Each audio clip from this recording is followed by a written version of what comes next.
Shumë shpresoj që të ndëgjoni dhe të mos kemi ndërprerje. Atëherë ne jemi dëshmitar përgatitje shumë që janë bërë për festimin e një festi të ashtu quajtur Halloween, e cila me të vërtetë është një festë e cila ndikon në mënyrë shumë negative dhe direkte në shëndetin mendor të fëmijëve dhe të individëve, duke rritur kështu dozën e stresit, dozën e frikës, dozën e ankthit, dhe që gjitha këto pastaj kontribuojnë në rritjen e dhunës tek individët dhe tek shoqëria. Mos harrojmë se kjo festa e ashtu quajtur Halloween apo nata shtriga, si po quhet, ka të bëjë në përbërjen e saj ka kostumet e frikshme, me tematikat frikshme si janë vampirët, skeletet, zombit e tjera, të cilat e rritin ndjenjën e frikës tek fëmijët dhe adoleshentët dhe mund shkaktojnë sjellje të padëshiruara duke shtyr individin që të marrë vendime të gabuara si pasojë e situatës së stresit. Shumë fëmijë si pasojë e kësaj feste përjetojnë ankth, veçanërisht kur kostumet e tyre janë të dekoruara në këtë formë. Mos harrojmë se Halloween apo kjo festë që quhet Halloween, që ka këtë emër, ka si tematik brenda saj tematikën e vdekjes, dhe tematika e vdekjes shoh nëpërmjet kostumeve të përzira me skelete, me zombi e tjera, mund të shkaktoj ankth dhe pasiguri të shumë persona, sidomos tek fëmijët. Pastaj mos harrojmë se edhe përdorimi i muzikës dhe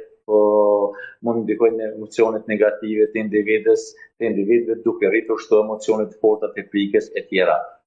Brenda kësaj feste ka shumë elemente tjera të padëshiruara, siç është përdorimi enorm i alkoolit e tjera. Pra në përgjithësi kur i marrim gjitha këto faktorë, atëherë ne konkludojmë me përpikmëri se gjitha faktorë ndikojnë në mënyrë direkte në rritjen e stresit, frikës, ankthit dhe në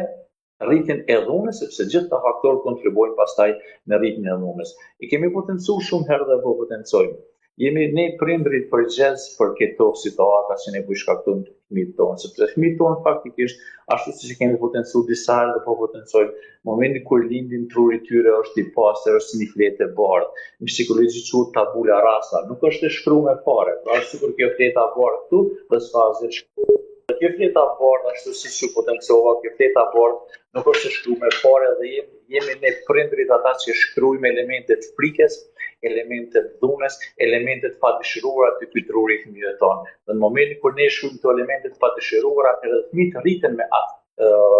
ato gjëra. Dhe kur rriten, atëherë normal që dhuna është evidente. Pra ne jemi faktorët kryesorë, prindrit, shoqëria, institucionet janë faktorët kryesorë, ata që ndikojnë në rritjen direkte apo në rritjen e dhunës tek fëmijët tanë, sepse përmes festimit të kësaj feste ne rritim sjelljet e padëshiruara të fëmijëve dhe sidomos të adoleshentëve, të cilët janë përballë një situate ku shohin veten që janë rritur ajo pjesa e shkputjes nga femëria, e hershme në femërinë e rritur apo në adoleshencë, pubertet, gjëra të tilla, e shohin veten që janë shkputur nga ajo pjesë dhe mendojnë veten se tani janë taft për vendimarrje dhe kjo festë ndikon në mënyrë direkte. E kemi potencuar disa herë në këtë festë përdoren gjëra të ndryshme, arme, si formë klodra, gjëra të tilla të mbulitën e memorien e individit dhe me kalimin e kohës ato individi është i destinuar që të modelojë kur të rritet.